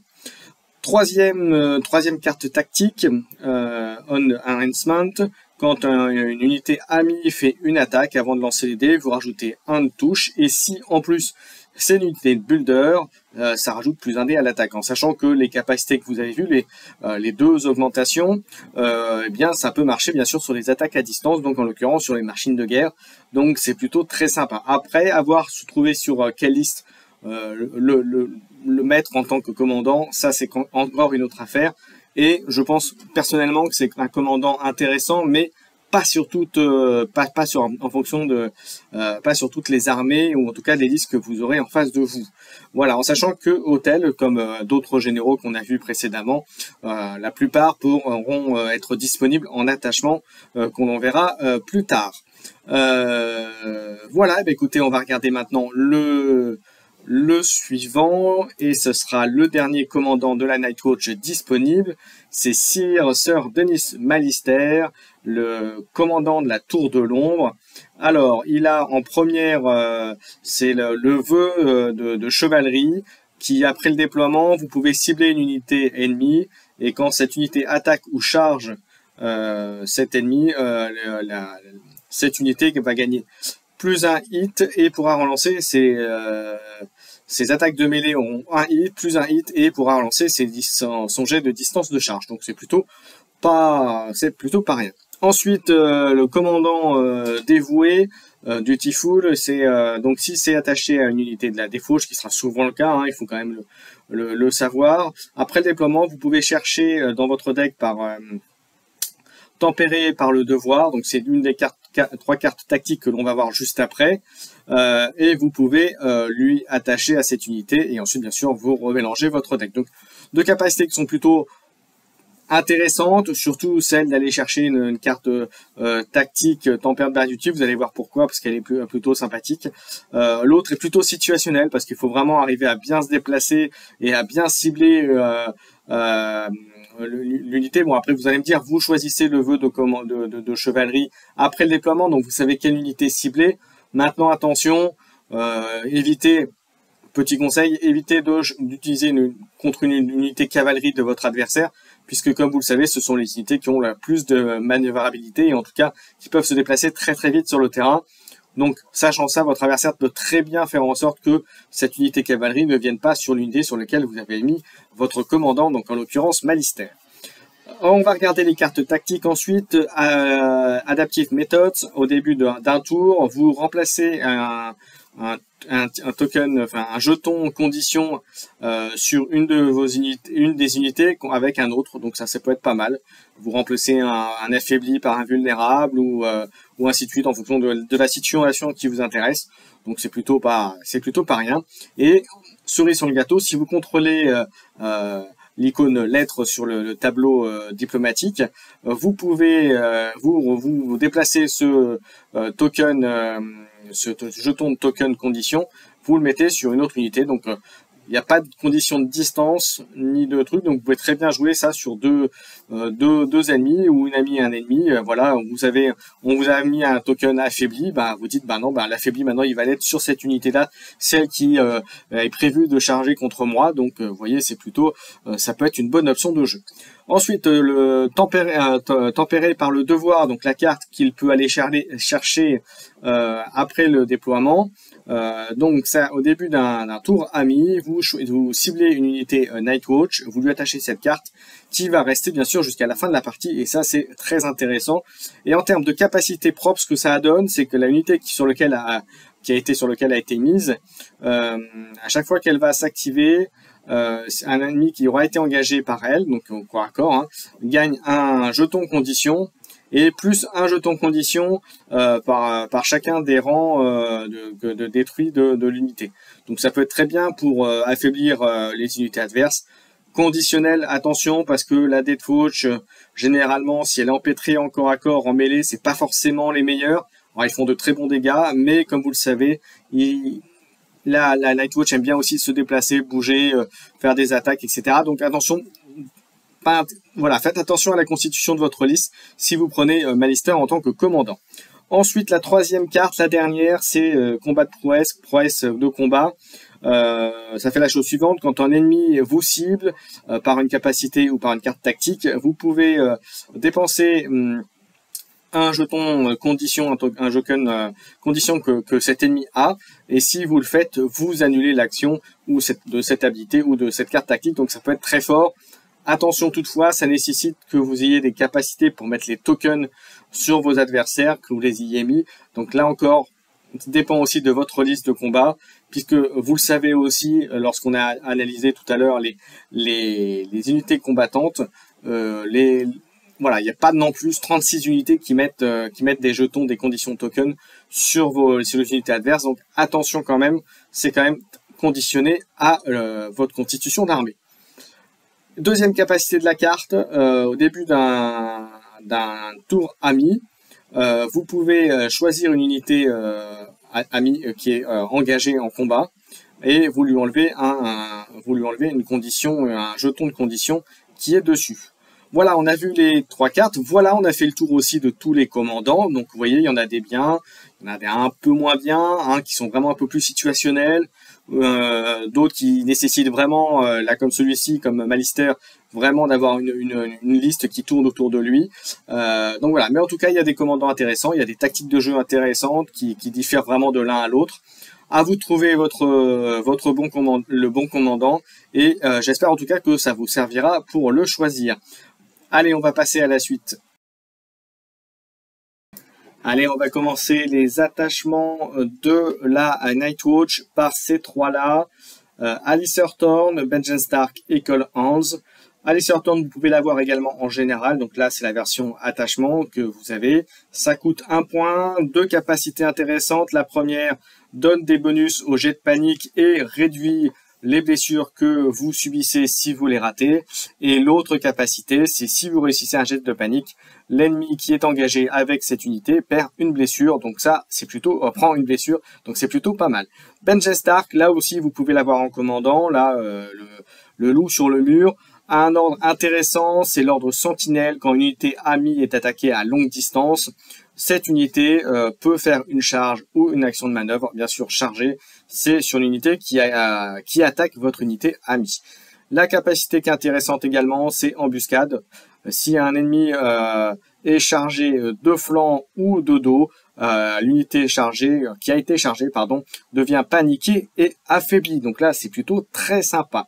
Ensuite, on a Cole Hans que vous pouvez avoir une unité propre solo, qu'on a vu tout à l'heure en unité combattante. Vous pouvez l'avoir également en attachement cavalerie, mais vous pouvez aussi l'avoir comme vous l'avez ici, donc en attachement infanterie. En attachement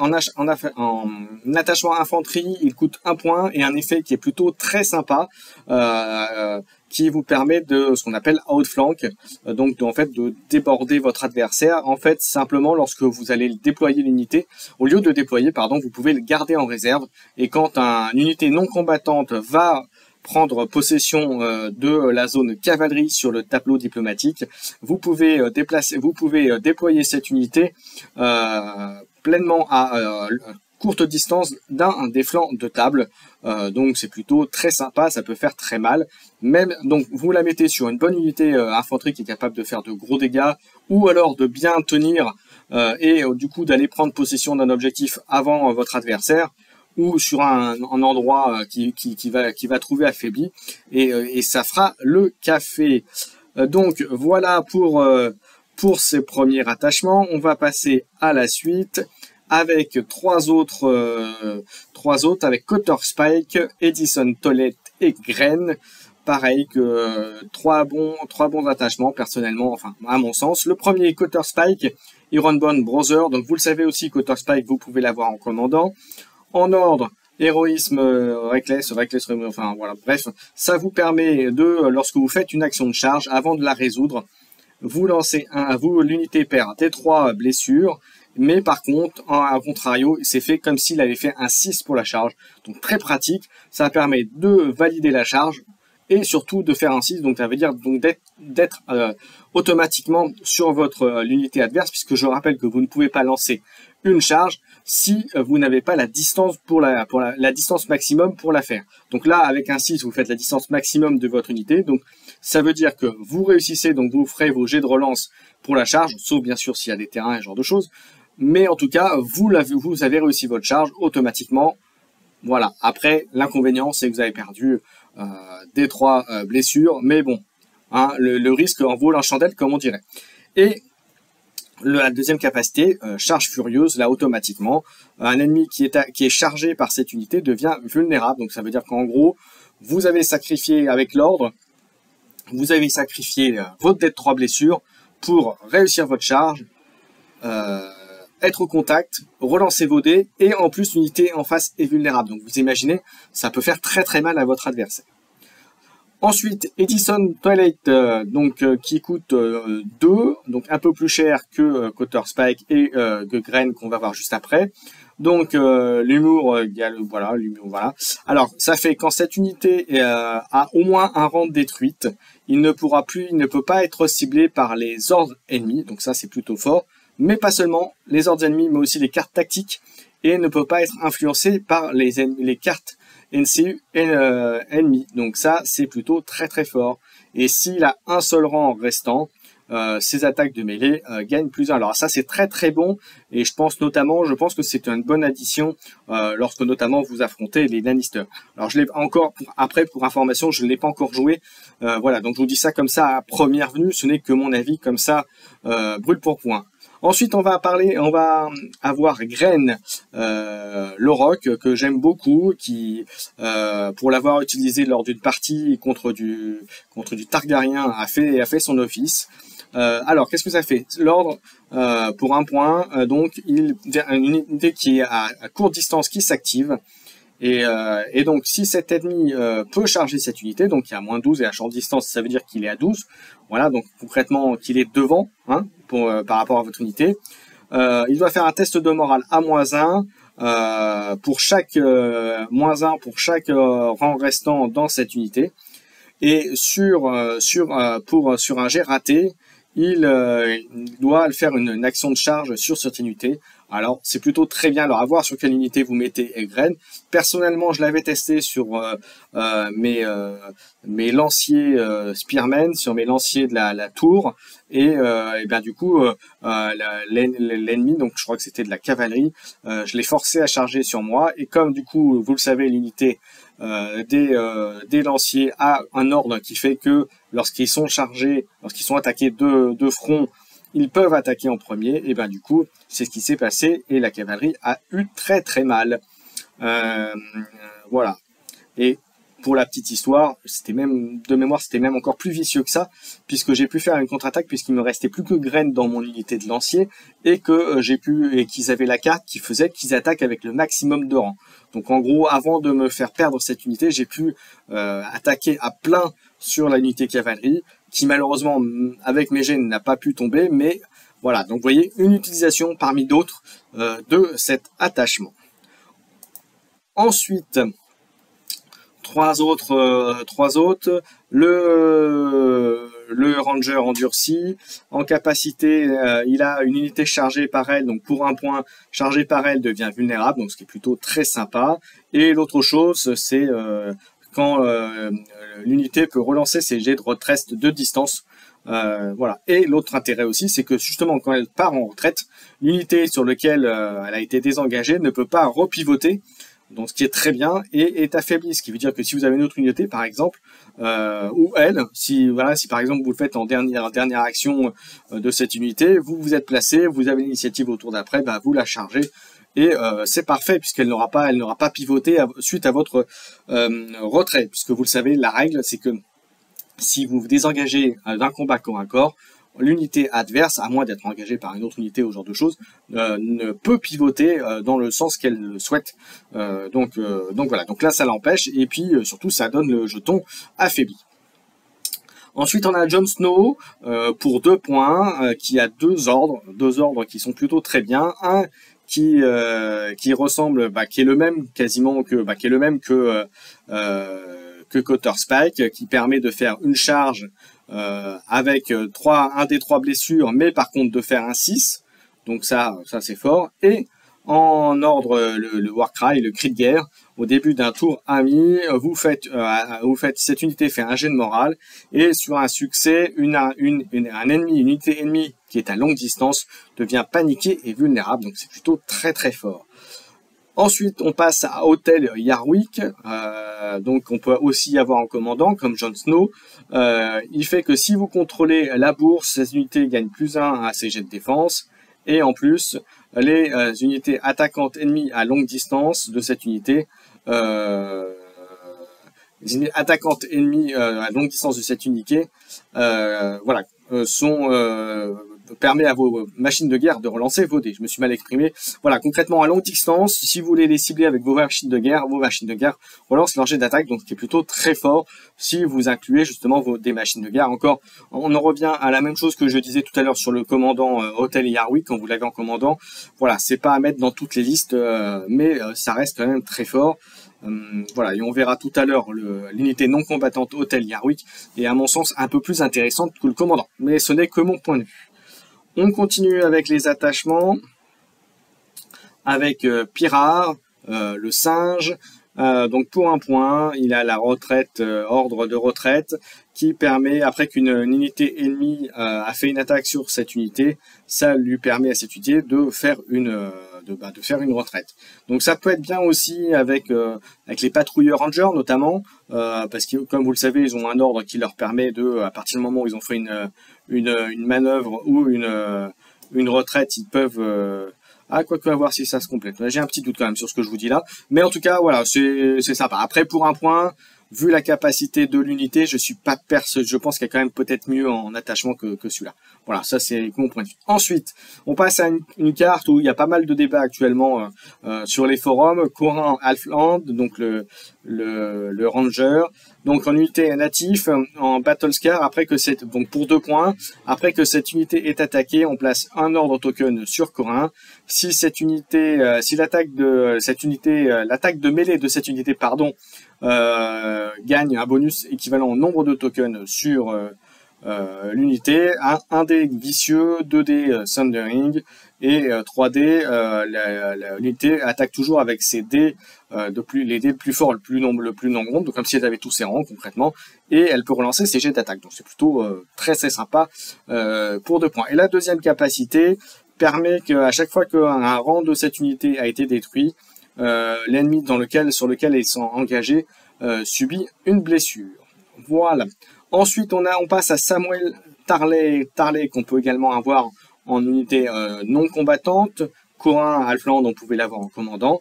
Alors, Samuel, qu'est-ce qu'il fait? Il a le ordre plan de bataille. Au début d'un tour, vous pouvez défausser deux cartes tactiques pour chercher une carte tactique dans votre deck. Vous la rajoutez à votre main et vous mélangez votre deck. Alors ça peut être bien, attention quand même, ça veut dire que vous perdez une carte pour en avoir une. Attention, votre deck en contient 20.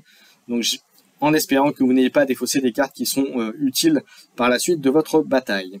Ensuite, deuxième capacité, gardien des livres. Tant que Samuel Tarley est sur le champ de bataille, vous augmentez la main, votre nombre de cartes en main de +1, donc concrètement avec lui ça vous passeriez à 4, et par contre vous commencez la partie bien sûr avec 4 cartes, et vous reprenez jusqu'à 4 cartes à la fin du tour au lieu des 3 habituellement. Voilà, donc c'est plutôt pas mal. Pour 2 points, est-ce que ça les vaut? Oui et non, ça dépendra, j'ai envie de votre armée, de votre composition, et de ce que vous avez pris aussi en unité non combattante. Voilà, on continue. On passe à un attachement. Donc il y a plusieurs versions non, c'est la même chose, c'est moi qui vous ai dit une bêtise. Donc voilà, il y a deux versions, voilà, exactement. Donc le satin, le recrutement, la brave recrue et le commandeur Steward, donc l'adjoint. Alors le premier, pour un point, vous permet à chaque fois que cette unité réussit un test de morale, récupère un point de vie, enfin un point de sur l'unité. Et l'autre capacité, c'est que si jamais si on vous cible votre commandeur, au lieu de cibler votre commandeur, ça va cibler Satan. C'est personnellement deux unités qui, à mon sens, sont pas pour l'instant très intéressantes. À voir par la suite. Mais voilà, c'est trop situationnel pour être vraiment très intéressant à mon sens. Allez, attachement suivant, on va passer au capitaine de la garde, Watch Captain, Yoren et le recrutement de la garde, le recruteur de la garde. Le premier, le Watch Captain, il coûte 3, alors c'est un des plus chers attachements que vous avez dans le jeu, en tout cas, et surtout sur la Night Watch. Pour 3, en ordre, ça vous permet, au début d'un tour ami, cette unité peut faire une action d'attaque ou une action de manœuvre, mais ça n'active pas une unité, donc ça peut être très bien, ça permet de faire une double activation sur une unité, enfin en tout cas pour faire ça, donc c'est plutôt très fort, et c'est pour ça que ça coûte 3 points. L'autre intérêt aussi de cette unité, c'est que quand cette unité attaque, et qu'elle est à full rang, elle gagne plus 1 dé d'attaque, et quand elle est et sinon si elle avait perdu un rang, elle gagne quand même plus 1 rang pour ses jets d'attaque. Donc c'est plutôt sympa. Et à noter que ça marche aussi bien pour les attaques à distance que pour les attaques de corps à corps. Après ça coûte 3. Donc par exemple si vous les mettez, c'est souvent joué avec notamment les rangers patrouilleurs. Vous savez, ceux qui peuvent attaquer à distance et au corps à corps. Et comme je disais tout à l'heure, qui peuvent avec un ordre, dès qu'ils ont fait une action de manœuvre ou de retraite, ils peuvent faire un tir, une action d'attaque à distance. Donc voilà, donc ça c'est une combo, mais attention, ça veut dire que ça coûte 3 points. Les patrouilleurs rangers coûtent 7, donc ça veut dire que c'est quand même une unité qui va coûter 10 points. Donc attention quand même à la formation de votre armée. On passe à Yoren, le recruteur. Donc en premier ordre, quand cette unité fait une attaque de mêlée, avant de lancer les dés, cette attaque gagne vicieuse et en plus lance le maximum de dés possible de l'unité, donc comme si elle avait tous ses rangs. Ensuite, elle a une présence intimidante. Les ennemis qui sont engagés avec cette unité ont -1 à leur test de morale et prennent plus une blessure à leur jet de panique. Donc ça, c'est plutôt bien. C'est une unité qui coûte 2 points. Ça les vaut largement. D'autant plus qu'elle a une 3e capacité. En général, vous avez vu, c'est plutôt 2 ou 1. Donc là, en l'occurrence, à chaque fois que cette unité s'active, elle récupère une blessure, un point. Et en plus, si vous contrôlez la couronne, vous récupérez un point de blessure supplémentaire. Donc ça veut dire 2 en l'occurrence. Donc c'est plutôt pas rien. Les 3 sont très utiles. Donc c'est plutôt une très bonne unité. On passe ensuite au recruteur de la garde. Donc l'ordre, c'est quand cette unité fait une action d'attaque de mêlée. Avant de lancer les dés, cette attaque gagne vicieuse et prend tous ses dés d'attaque au maximum, car elle avait tous ses rangs. Et là encore, comme Yoren juste avant, elle gagne aussi elle fait récupérer un point de blessure lorsqu'elle s'active, et pareil, si on contrôle la couronne, un point de blessure supplémentaire. Donc vous voyez, entre les deux, les deux se valent, Yoren et Watch Recruiter. Le premier vaut 2 points parce qu'il a 3 capacités, l'autre vaut 1 point. Donc si vous avez la place, vous allez prendre souvent, vous prendrez bien sûr Yoren. On va passer ensuite à l'attachement suivant.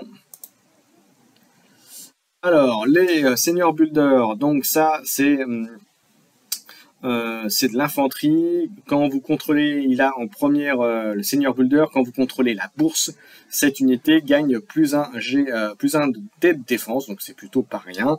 Et Stake Building, donc une fois par partie, au début d'un round, vous passez un terrain steak, voilà, enfin c'est les pieux, avec le trait dangereux et destructible à 2 pouces de cette unité, et ne peut pas bien sûr se placer sur déjà des terrains déjà existants, ou c'est des unités bien sûr amis ou ennemis bien entendu.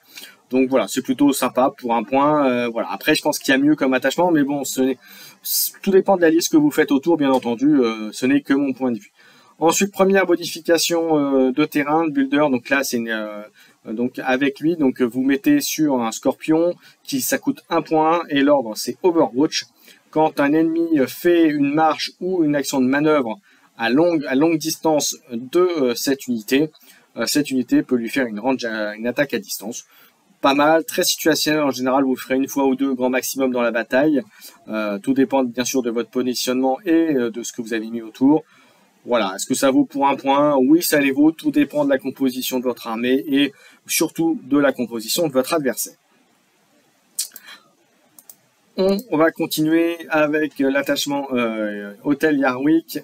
Donc, on l'avait vu tout à l'heure d'ailleurs, mais c'est surtout parce que ça vous permet, si vous le prenez, c'est pour ça que je reviens dessus, de mettre un scorpion, une modification que vous avez là pour 1 point. Quand vous le mettez sur le scorpion, si cette unité a été chargée avant que l'attaquant ne fasse ses attaques de mêlée, ils prennent un D3 plus 1 blessure, donc ce qui est pas rien, donc ça peut être jusqu'à 1/3 de l'unité, hein, puisque vous savez, en général, c'est 12 points pour une unité, 12 points pour de l'infanterie, mais c'est également 12 points pour de la cavalerie en termes de points de vie. Donc vous voyez, 4, vous pouvez lui faire enlever déjà 1/3 de points de vie, si vous faites 3 plus 1, donc 4, voilà, donc de l'unité, donc c'est plutôt très sympa. Surtout pour 1 point, mais ça nécessite, comme je vous dis, d'avoir hôtel en tant qu'attachement dans votre armée au niveau de la formation. Et enfin, les derniers, on va parler des Call Hands. Tout à l'heure, on l'a vu en tant qu'attachement infanterie. Là, cette fois-ci, on a en tant qu'attachement cavalerie. Alors, ça fait en ordre sentinelle. Un peu la même chose que tout à l'heure. Ça permet, lorsqu'une unité amie est attaquée à longue distance de lui, cette unité peut faire une charge ou une action de manœuvre. S'il charge, il doit bien sûr aller sur l'attaquant. Et présence intimidante, les ennemis qui sont engagés avec cette unité ont -1 à leur test de morale et prennent plus une blessure alors leur jet de panique raté. Voilà, ça c'était pour Call Hands. Donc vous voyez, il y a quand même pas mal de choses. Vous pouvez l'avoir en solo, vous pouvez l'avoir en attachement infanterie, en attachement cavalerie. Donc vous voyez, il y a des choses à faire avec lui. Ensuite, le Watch Marshal. Donc lui, en attachement cavalerie, il coûte 1 point. Il a 2 ordres. Le premier, parfait au début d'un tour, vous ciblez une unité combattante à longue distance de lui et vous pouvez remplacer un token de condition, un jeton de condition, avec n'importe quel autre jeton de condition. Donc ça peut être très bien situationnel. Par exemple, on vous a mis un affaibli sur votre unité qui va charger. Au début de son tour, grâce à son ordre, vous allez changer l'affaibli en paniqué, par exemple. Hein. Voilà, mais comme ça ne va pas, entre guillemets, pas la toucher sur l'attaque directement, et donc permettre de rentabiliser à fond l'attaque de votre unité. Je vous donne un exemple, bien entendu. Hein. Ensuite, deuxième, c'est l'ordre de retraite. Ça vous permet, lorsqu'un ennemi a fait une action d'attaque sur cette unité, ça lui permet de faire une action de retraite gratuitement. Donc c'est plutôt très bien pour bien se positionner, surtout dans un cas où une unité a été engagée et que celle-ci n'a pas encore été activée. Eh bien, vous pouvez donc en action gratuite la faire reculer et lorsque vous l'activez juste derrière, elle peut recharger l'adversaire si vous le voulez, ou faire un tir, ou faire ce que vous voulez bien sûr derrière. Voilà, et on arrive à la fin des attachements et on va passer bien sûr aux unités non combattantes. Allez, on va continuer donc avec les unités non combattantes, comme je disais. Donc plein de choses à dire là-dessus. On est parti avec les 4 premiers en unités. Donc Bow and March, qui est parmi une des unités non combattantes les plus utilisées à ce jour, avec Aemon qui est également là. C'est les 2 plus courants, on va dire, dans les listes Nightwatch actuelles. Donc en premier, on a Bow and March, qui va vous coûter 4 points.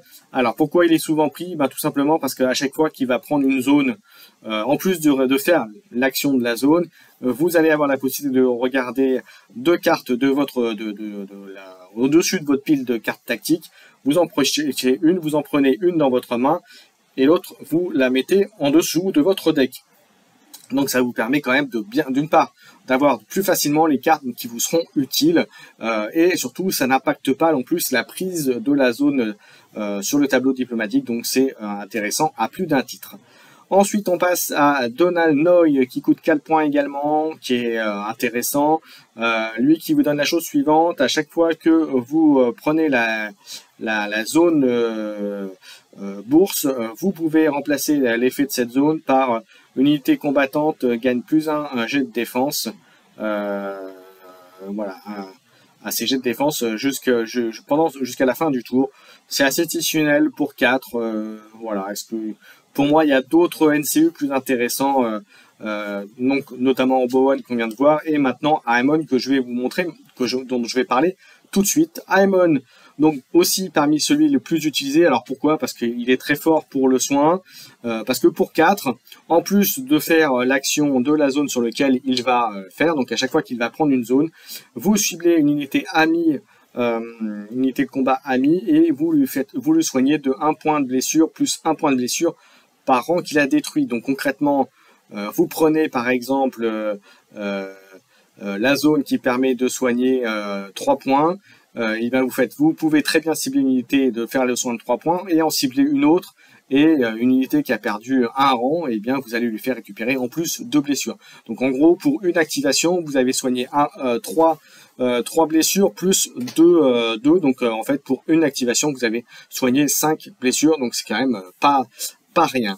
Ensuite, un peu dans la même idée, très sympathique aussi, on a Craster qui coûte 4 et qui lui permet, en fonction de la zone que vous prenez, de rajouter un effet supplémentaire. Sur la bourse, eh bien, au lieu de soigner sur une seule unité, les 3 points de blessure, vous pouvez les faire sur n'importe lequel des unités. Intéressant, je pense souvent en début de partie, lorsque vous avez pris 1 ou 2 coups, vous avez souvent une ou 2 unités qui a été engagée ou affaiblie. Eh bien, affaiblie en termes de points de blessure, en termes d'unités perdues, eh bien, ça vous permet tout de suite de les remettre à plein, ou ce genre de choses. Donc c'est plutôt pas mal, ou juste éventuellement de faire regagner un point à une unité, elle a perdu un rang entier, vous rajoutez juste 1 point et juste une blessure, et du coup vous êtes passé au rang d'au-dessus, et donc souvent vous gagnez 1 dé ou 2 en fonction des unités qui ont été ciblées. Sur l'épée, eh bien ça va vous faire en plus que l'attaque, l'unité qui fait l'attaque supplémentaire va en plus considéré comme avoir plus un rang restant, donc c'est plutôt sympa. Et pour la cavalerie, l'unité qui bouge gagnera plus 1 à son déplacement, donc trois capacités qui sont somme toute intéressantes. Ensuite, on passe à Samuel Tarly, sur lequel vous pouvez mettre Gilly avec. Alors, si vous avez vu mon dernier rapport de bataille, mon adversaire qui jouait la Nightwatch avait Gilly donc Samuel et Gilly en unité non combattante. Alors le débat actuel, il y a pas mal de discussions sur Gilly, puisque en termes de wording, il devrait être activé automatiquement au premier tour, sinon c'est perdu. Les développeurs apparemment n'ont pas encore répondu à la question de manière très officielle, mais a priori on attend la confirmation, mais a priori vous devriez pouvoir le jouer n'importe quand. Au jour d'aujourd'hui, il faut le jouer au premier tour, si vous savez quelqu'un qui, entre guillemets, va être très très pointilleux au niveau des règles. Alors qu'est-ce que ça fait? En fait tout simplement une fois donc vous pouvez Gilly pour 0, vous pouvez l'activer une seule fois par partie, une fois que c'est fait. En revanche, Samuel Tarly, il coûte 5. Alors, il coûte 5, alors je pense aussi parce qu'ils incluent le fait que vous puissiez mettre Gilly gratuitement dedans. Donc voilà, c'est une partie du coup. Maintenant, en capacité, il fait que votre taille de main limite est augmentée à plus 1, donc en gros de 3 à 4. Et un peu comme l'attachement, vous commencez la partie avec 4 cartes et vous remontez jusqu'à 4 cartes. C'est pas mal. Personnellement, c'est pas l'attachement que je trouve le plus fou et le plus intéressant, mais bon, ça se joue, et la preuve, mon adversaire sur le premier rapport de bataille de la chaîne le jouait, donc à voir, affaire à suivre.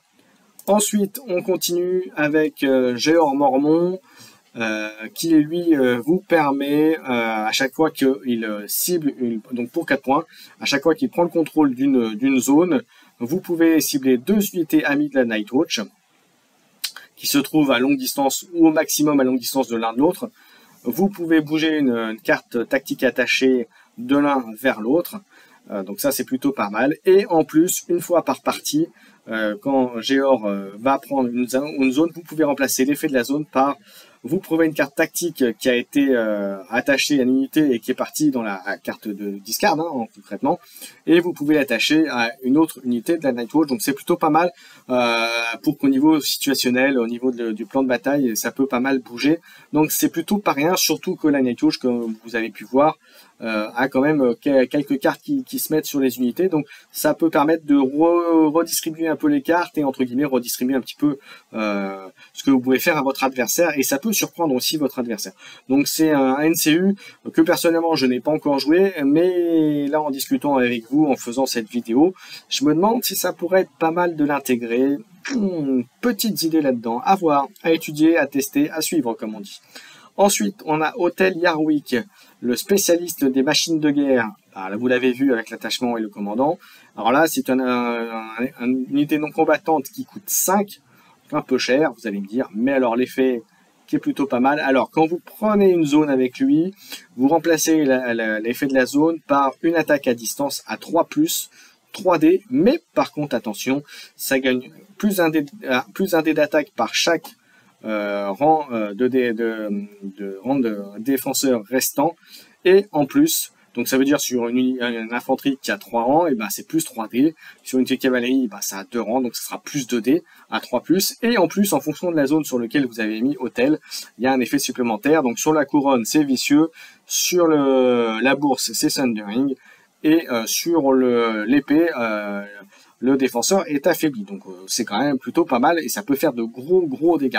Maintenant, c'est assez monotâche, et puis ça coûte 5. Donc voilà, sur des listes déjà Nightwatch où on a un peu de mal à faire les compos parce que c'est beaucoup d'unités à 7 et il faut voilà, 5 points, c'est presque le coût d'une unité, hein. Donc je prends un exemple, par exemple chez les Baratheons, vous avez des unités à 5, donc vous voyez, c'est quand même assez cher. Mais en revanche, si vous savez que votre adversaire a beaucoup d'infanterie, par exemple, eh bien ça peut valoir le coup d'affaiblir fortement votre adversaire. Ensuite, attachement suivant, Corin Halfland qui coûte 6, donc très cher. Par contre, vous pouvez, donc il a 2 effets. Le premier, c'est sacrifice pour la cause. Au début d'un tour, si Corin n'est pas sur le bord, le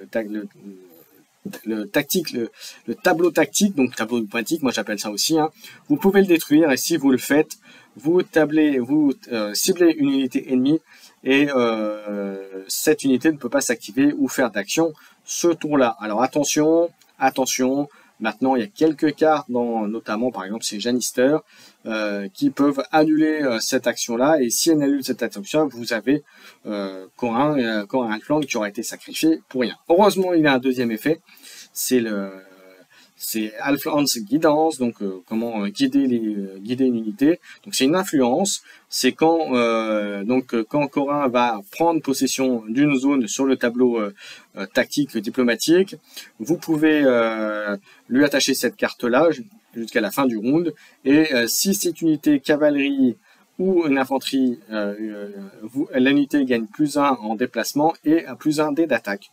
Donc c'est plutôt pas rien. Après, pour 6, personnellement, je trouve que c'est un peu cher. Très bien, mais un peu cher, à mon sens. Ensuite, on passe à l'unité suivante, à Sir Denis Malister, en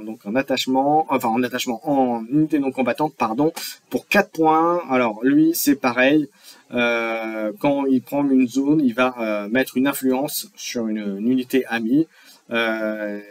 Si cette unité commence le tour engagé, à chaque fois qu'il fait une attaque de mêlée, avant de lancer les dés d'attaque, il choisira une des 2 options.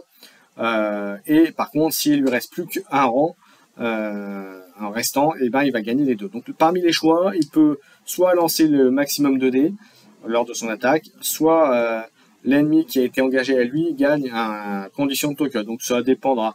En général, j'aurais tendance à dire le condition token, c'est le vulnérable pour être sûr que votre attaque fasse le maximum de dommages. Tout dépend de l'unité que vous avez en face. Une unité qui est très résistante, bon bah c'est sûr que vous n'allez pas forcément lui mettre le token vulnérable. À voir. Ça dépend vraiment des situations. Pour 4.1, bon, je trouve qu'il est meilleur en commandant, vous voyez, que en NCU. Après, c'est mon avis. Ensuite, on a Yoren en NCU qui coûte 6 points, donc là encore extrêmement cher, mais parce que la capacité les vaut bien aussi, puisque c'est recrutement, donc il fait qu'à chaque fois qu'il va prendre possession d'une zone, avant de résolver l'effet de la zone, vous pouvez lui mettre un token ordre sur lui, et vous pouvez, et donc sur lui, à chaque fois qu'il va faire l'effet, avant de résoudre l'effet d'une zone, si vous prenez avec lui la couronne, vous pouvez remplacer l'effet de la zone par lui mettre un token ordre sur lui, d'accord. Et si en plus, à chaque fois que vous prenez un token ordre sur lui, vous pouvez vous pouvez défausser 4 tokens ordre quand vous prenez aussi une zone, après en avoir bien sûr récupéré, donc ça veut dire au moins 3 tours en général, hein, minimum. Vous dépensez donc les 4 et vous pouvez déployer une unité de conscrits complètement à longue distance d'un bord de table. Alors ça veut dire que vous jouez avec des conscrits, pas forcément dans votre liste, mais il faut les avoir à portée de la main. Voilà, donc voilà. Je suis pas super fan, surtout que les conscrits sont pas ultra forts. Alors ils sont forts dans le sens ils vont faire du soin, entre guillemets, ils vont réalimenter les unités qui peuvent être à proximité, qui sont pas loin, mais ça reste quand même, à mon sens, assez situationnel, et à 4 tours, à 3-4 tours, la bataille sera quasi terminée. Je pense que l'arrivée des conscrits, c'est pas ce qui va changer la face du monde, comme on dit en général. Je suis très mitigé sur ce NCU, surtout aussi pour le coup. Allez, on passe au dernier, voilà, c'est l'ancienne carte de Corin. Je vous la montre quand même pour vous montrer que les cartes ont évolué. Mais voilà, et bien écoutez, j'en ai terminé avec les unités combattantes. J'en ai terminé aussi avec l'analyse de la Nightwatch. J'espère que ça vous a plu. N'hésitez pas à commenter, liker, à vous abonner à la chaîne bien sûr si vous voulez encore plus de contenu. Mettre un petit commentaire aussi, c'est important pour le référencement de la chaîne et pour les gens qui souhaiteraient trouver du contenu sur Assoif. Voilà, encore une fois, merci à tous de nous avoir suivis jusqu'au bout, et puis on se donne rendez-vous pour plein d'autres choses et plein de contenus 32 fer et puis bien sûr d'autres choses. Allez, à bientôt, ciao ciao.